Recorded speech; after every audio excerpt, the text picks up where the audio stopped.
नमस्कार विद्यार्थ्यांसोबत सध्या येत असलेली अडचण कन्फर्मेशन पेज डाउनलोड होत नाही। स्क्रीनशॉट काढून घ्या, काळजी करू नका। त्या स्क्रीनशॉटचा एक PDF बनवून ठेवा। वेबसाईट प्रॉब्लेम असल्यामुळे असं होतं।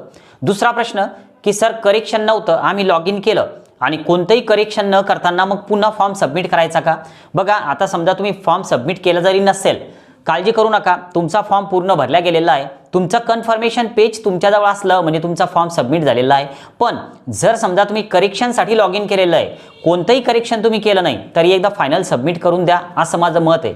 आता ज्यांना काही खूप साऱ्या अडचणी आहे, समोरासमोर बसून चर्चा करायची। आता पालक लोक सध्या ऑफिसला येतात, समोरासमोर बसून चर्चा करतात। याचा फायदा असा होतो की सध्या गर्दी जी आहे तर ती खूप कमी आहे। नीटचा रिझल्ट लागल्याच्या नंतर किंवा पेपर संपल्याच्या नंतर खूप पालक इकडे येतात आणि त्यावेळेस खरं म्हणजे आमचं काउन्सिलिंग पण आम्ही बंद केलेलं असतं।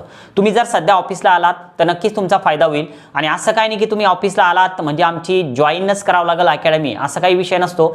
तुम्ही चर्चा करा, त्यातून तुमचे ज्या काय समजा समस्या आहे तर त्याचं उत्तर तुम्हाला दिलं जातं। एक परफेक्ट प्लॅन तुम्ही आतापासून तयार करून घेऊ शकता, पण त्यासाठी अगोदर आम्हाला व्हॉट्सअपला कळवा।